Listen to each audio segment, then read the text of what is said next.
Assalamualaikum warahmatullahi wabarakatuh dan selamat datang ke channel Sri Cendekiawan.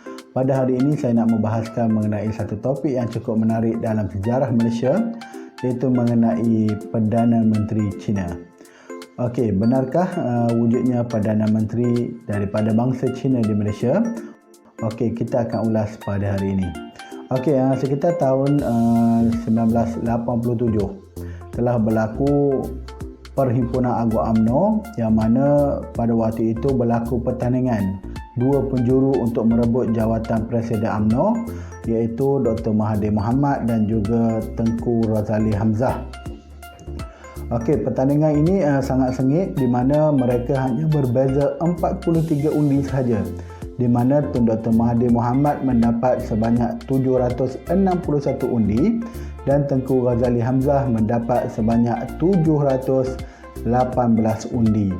Okey, apabila kemenangan diumumkan, seramai 11 orang ahli UMNO, asalnya 12 orang, kemudian seorang menarik diri, mereka telah mengemukakan relief kepada mahkamah untuk menolak pengesahan pertandingan tersebut, menolak kemenangan Dr. Mahathir Mohamad kerana berlaku cawangan hantu, di mana sebanyak 30 cawangan daripada 4 bahagian yang tidak berdaftar ataupun tidak diluluskan pendaftarannya telah turut dibenarkan untuk mengundi dalam Perhimpunan Agung UMNO itu.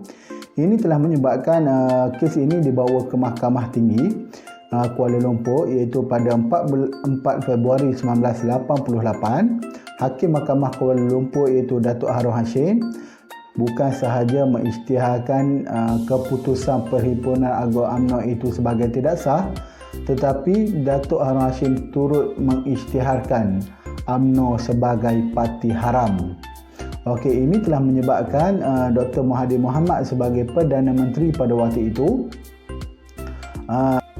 terpaksa meninggalkan sementara jawatannya sebagai Perdana Menteri dan menyerahkan jawatannya itu kepada Tun Dr. Lim Leong Sik, iaitu Presiden MCA, Malaysian Chinese Association pada waktu itu. Okey, tetapi walaupun Tun Lim Leong Sik menjalankan tugas sebagai Perdana Menteri, tetapi Yang di-Pertuan Agong tidak pernah mengeluarkan sebarang watikah pelantikan ataupun mengeluarkan watikah sementara kepada Tun Lim Leong Sik sebagai Perdana Menteri. Jadi maksudnya walaupun di atas kertas Lim Leong Sik ini menjalankan tugas sebagai Perdana Menteri, tetapi hakikatnya dia tidaklah dilantik secara rasmi sebagai Perdana Menteri. Jadi sebab itulah beliau tidak layak digelar sebagai Perdana Menteri Malaysia. Sebenarnya isu ini berlaku apabila 11 orang tadi membawa kes ke mahkamah. Namun malamnya mereka ni 11 orang ini hanya mahu supaya diisytiharkan keputusan PAU tahun 1987 itu sebagai tidak sah. Tetapi hakim pada waktu itu turut mengisytiharkan UMNO sebagai pertubuhan haram apabila melanggar Akta Pertubuhan 1966. Jadi sebelah orang ni tiba-tiba terkejut. Dia nak supaya keputusan kemenangan Dr. Mahathir itu dibubarkan ataupun dianggap tidak sah. Tetapi sampai tahap UMNO juga diisytiharkan sebagai tidak sah. Okey, sebelah orang UMNO tadi atau dikenali sebagai geng 11 tadi ataupun UMNO 11 tadi telah membawa kes ini ke Mahkamah Agong, di mana Tun Sadiq Abbas pada waktu itu sebagai Ketua Hakim Negara telah melantik 9 orang panel hakim untuk mendengar rayuan daripada 11 UMNO tadi, 11 orang UMNO tadi. Jadi kes itu akan dibicarakan pada 13 Jun 1988. Okey, tetapi malangnya 24 Mei 1988 itu Tun Sadiq Abbas telah mewujudkan 9 orang panel untuk mendengar kes.